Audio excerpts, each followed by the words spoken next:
नमस्कार जय Jagannath Poonam blogger channel को वेलकम। मु आज गोटे बढ़िया टेस्टी चटपटी गार्लिक बटर चाउमिन देखा जाऊँगी जोटा कि बहुत कम समय बनी पार।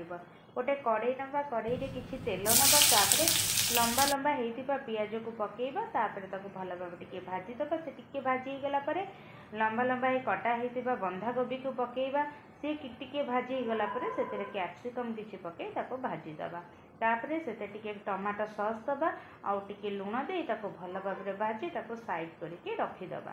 तापर गोटे तावा नबा तावा हो कड़े हो आपण इच्छा जहाँ नहीं पारे। मो तावा बड़ अच्छे तेणु मो तावा नहीं टे बटर नेली बहुत सारा कटा होता रसुण को नेली रसुण को टिके भाजी हो गला तापर आम से सीझा होता चाउमिन को आगुरी सीझे रखी ठंडा करी से पकईली चाउमिन को भल भाव एपट सेपट कर भाजीदबा तापर से लुण पके पुणी एपट सेपट करदबा से गोलमरीच को गोटा गोलमरीच को दर गुंड करके आम पकेबा तार ही टेस्टा भल आसब।